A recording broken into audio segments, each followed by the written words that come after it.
guys, welcome back. If you cannot tell, it's about to go down over here at the farm. So today we are making my spaghetto. And if you want to know what that is, it's some ghetto beep spaghetti. And it is the bomb. So hold on to your hooves. Here we go. All right, so I have done a little pre-prep work here by doing all my dicing and chopping. So I have 1 pound of chopped thick cut bacon. I got 4 stalks of celery.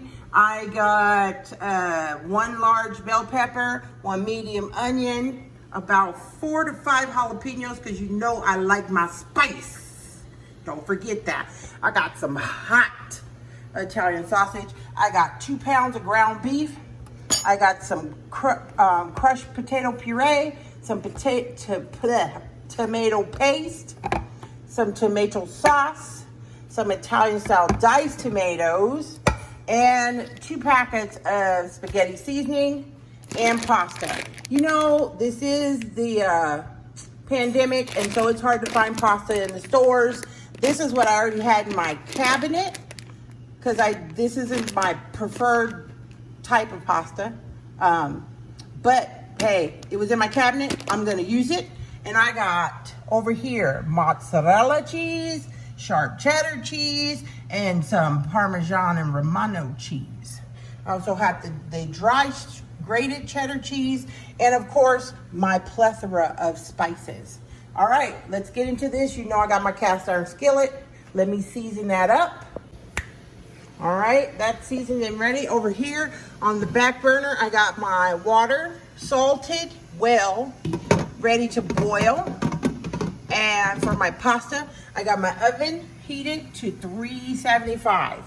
All right, so this is getting hot. First off, of course, I'm gonna start with my veggies. So I got my onion, my bell pepper, and my celery. And this is like, what do they call it? Mirepoix or something, except it doesn't have the carrots, of course. I'm gonna cook this until tender. We're not gonna add these peppers until almost the end or the middle, so we're not gonna add those yet. Cook these until tender.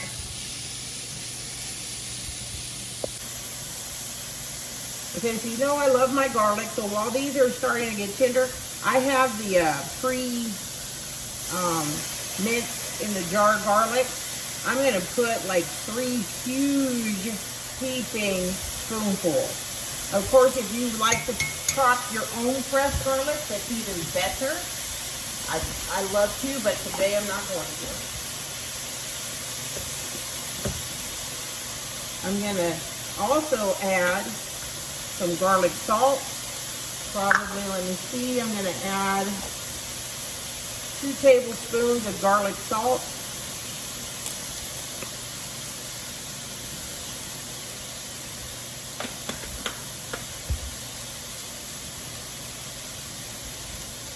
And we're gonna keep this going.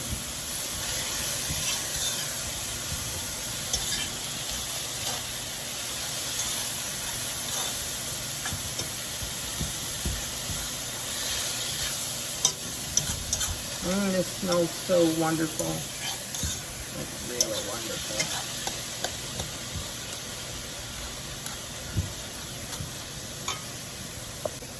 All right, these are looking good and tender. I'm gonna go ahead and clear me a little space in the middle here and throw in my bacon.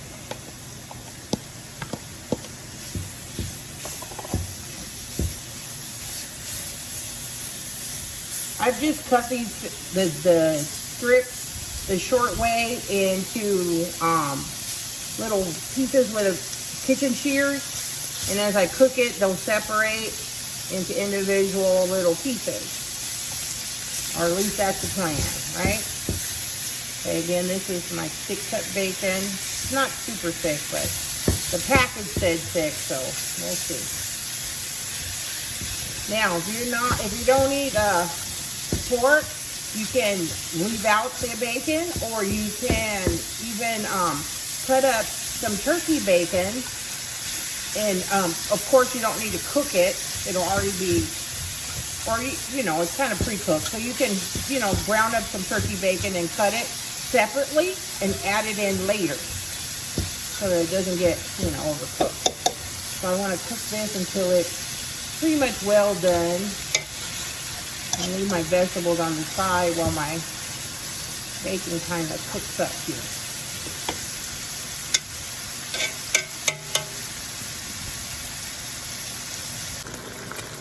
All right, so it looks like my bacon is just about done here. I am gonna it's browned up here in the middle. And I can mix it all in with my veggies.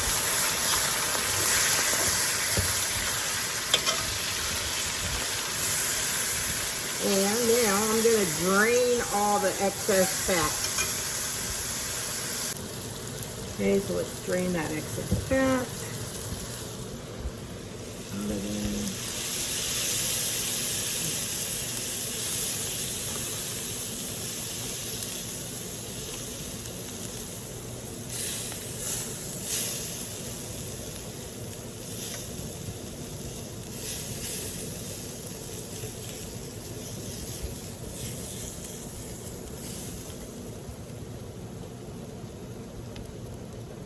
Perfect.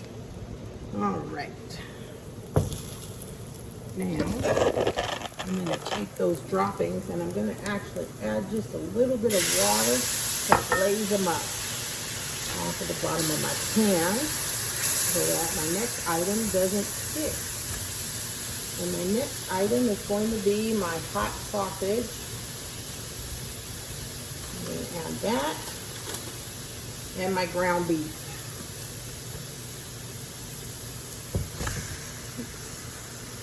Don't want the paper. And you can get the sausage linked, but then you got to remove the skin. So I went ahead and I got the already ground up one.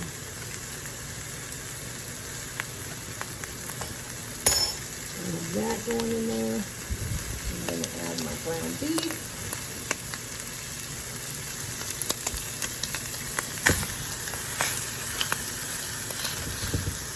And I'm going to brown these two together. And there should be enough fat in the beef. I think this is I'm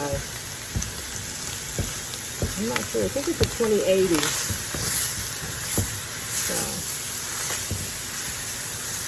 But there should still be enough fat between the sausage and the beef to brown these two well together. So for the beef, I want to add some seasoned salt, and I had to put about 2 tablespoons of seasoned salt. This is just regular Lawry's. That's for the beef, so it's not bland.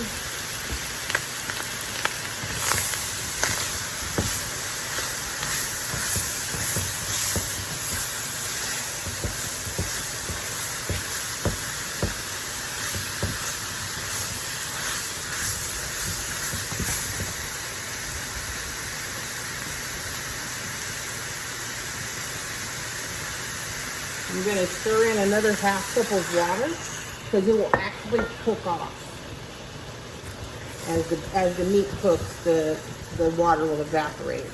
But it makes your meat easier to crumble as it's cooking so that it's not huge chunks.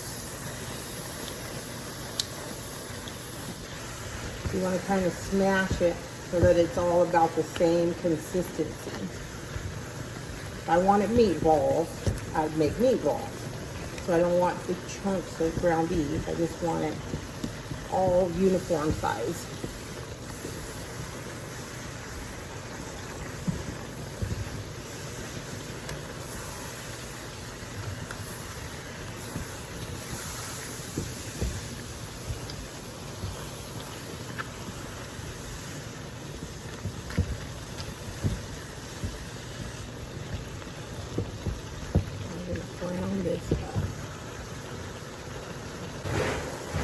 Right, let's see here. Once we got our ground beef all nice and uniform and browned up. I'm going to go ahead and I'm going to add my tomato paste.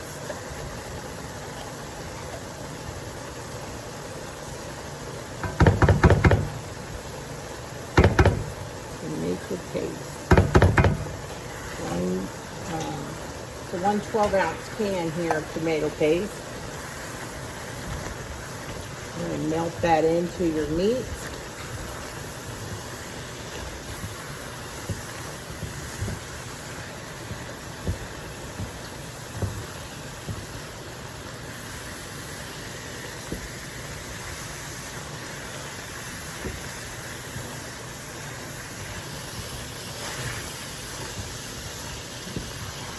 And then I'm going to add my one large 28-ounce can of tomato crushed or puree. When I add that, I'm going to add my packets of spaghetti seasoning. I'll add those 2 packets. And at the same time, I would like to add, let's stir that first.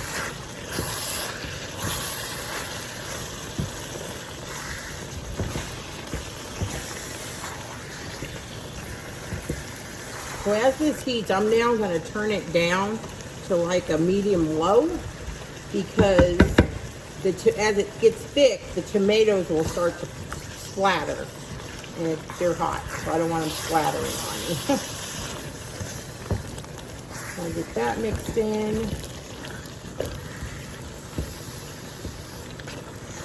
I'm going to add my can of tomato sauce.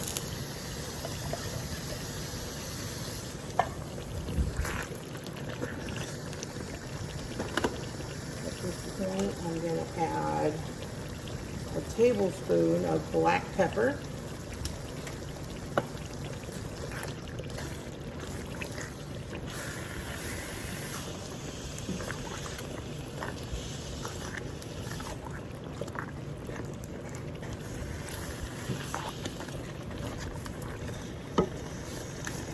I'm going to add 2 tablespoons of Italian seasoning, but I like to rub it between my fingers and kind of release some of the flavors into it. So I'm adding that.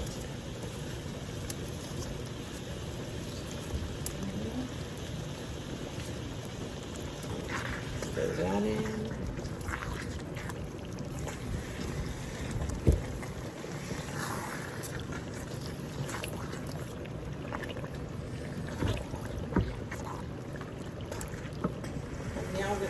My diced tomatoes, and these are Italian style, so they do come with some flavors and seasonings in them, but I like to have some chunks, some tomato chunks in my spaghetto, so I'm adding 2 cans of those.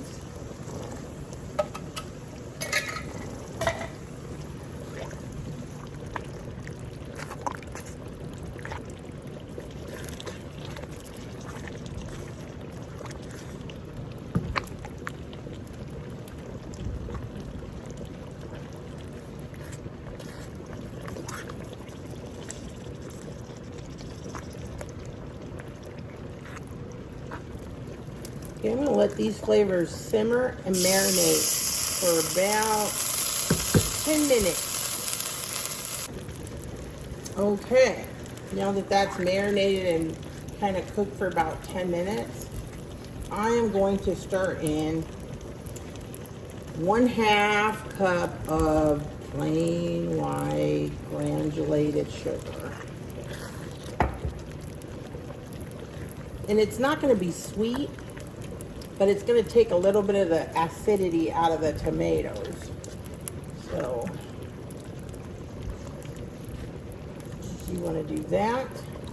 And I do like my stuff spicy.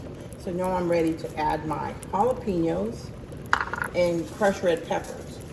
And I'm actually recycling, because this is ghetto, so we're recycling the crushed peppers from the pizza place. And I'm gonna probably do about maybe 4 or 5 packets of recycled crushed peppers from the pizza place. And to show you it's ghetto, I got more than one pizza place that I've saved them from. But I do like some kick, a little bit of bite. All right, one more. There we go. Okay, mix that in. Da-da-da-da-da-da-da. Okay, at this point after you get this mix, you want to give your sauce a little taste, just so you can get it to your flavor palette. You'll either want it hotter, you'll want it sweeter, you'll want it a little more salted. And at that point, you can add some garlic salt or regular salt or whatever flavor that your palate prefers.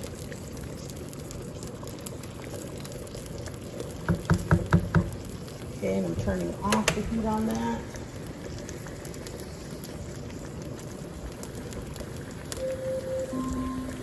Yep, Alexa, stop. That means my pasta is ready. So I'm going to drain my pasta and I'll be right back. Okay, so I've drained my pasta here, and now I'm going to add my sauce in. And I'm ladling it because I don't want it to splash everywhere. Once I get it down lower, I'll pour the balance in. So, hold on, there we go.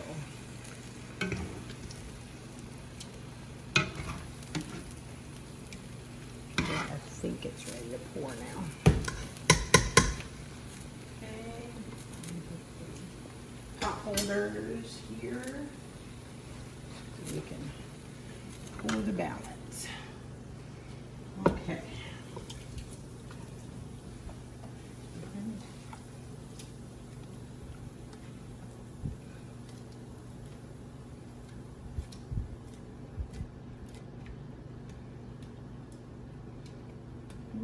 Okay, perfect.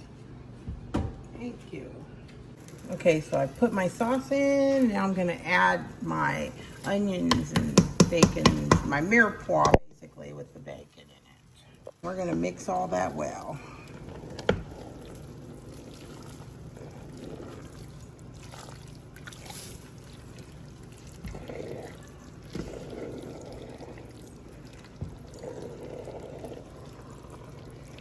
Yum, yum, yum.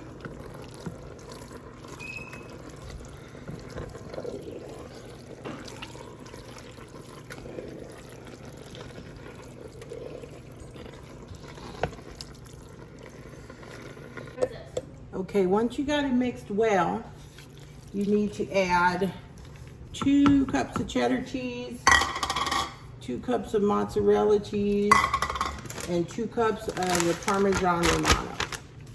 Lots of cheese. Mix well with that.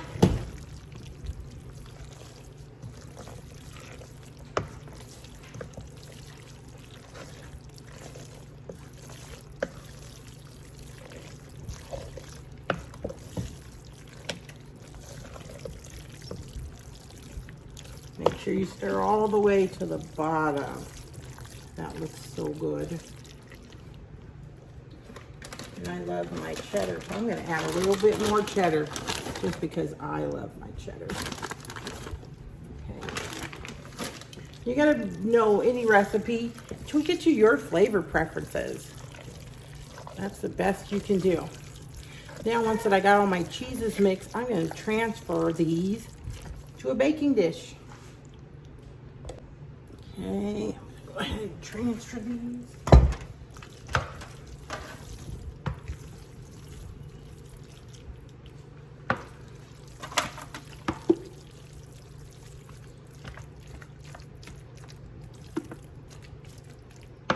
This is so good, guys. I'm telling you.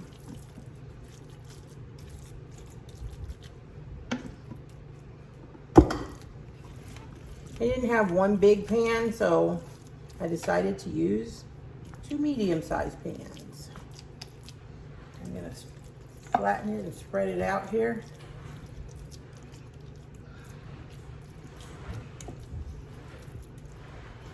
I'm gonna top them with mozzarella.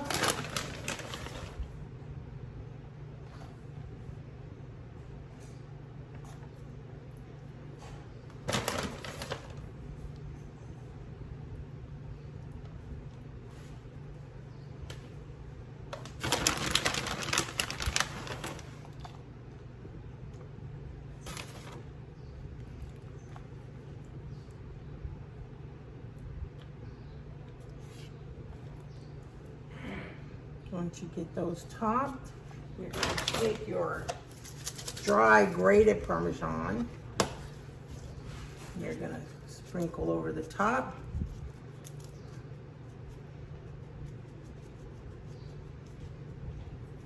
And you're going to take a little bit of your Italian seasoning and you're going to sprinkle that lightly. It's more for visual appeal than anything else. Okay, my oven's preheated at 375. I'm gonna pop these in there about 25 minutes just till they're bubbly. Because everything's really done. I just wanna brown it off and bubble it up and melt the deliciousness all together. Okay, so while that's cooking, I went ahead and I panned up some frozen store-bought garlic toast. I'm gonna slide that in the oven too. It should all be done together. So if you're into like meal prepping or whatever, this dish also, this is before baking.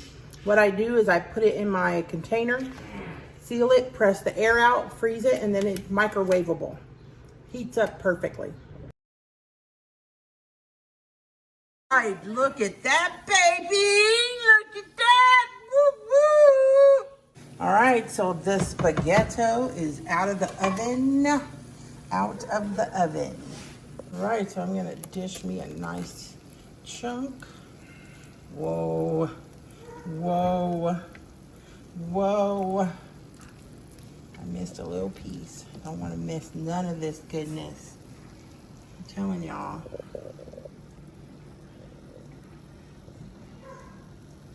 Give it a try. Darn good. Darn delicious.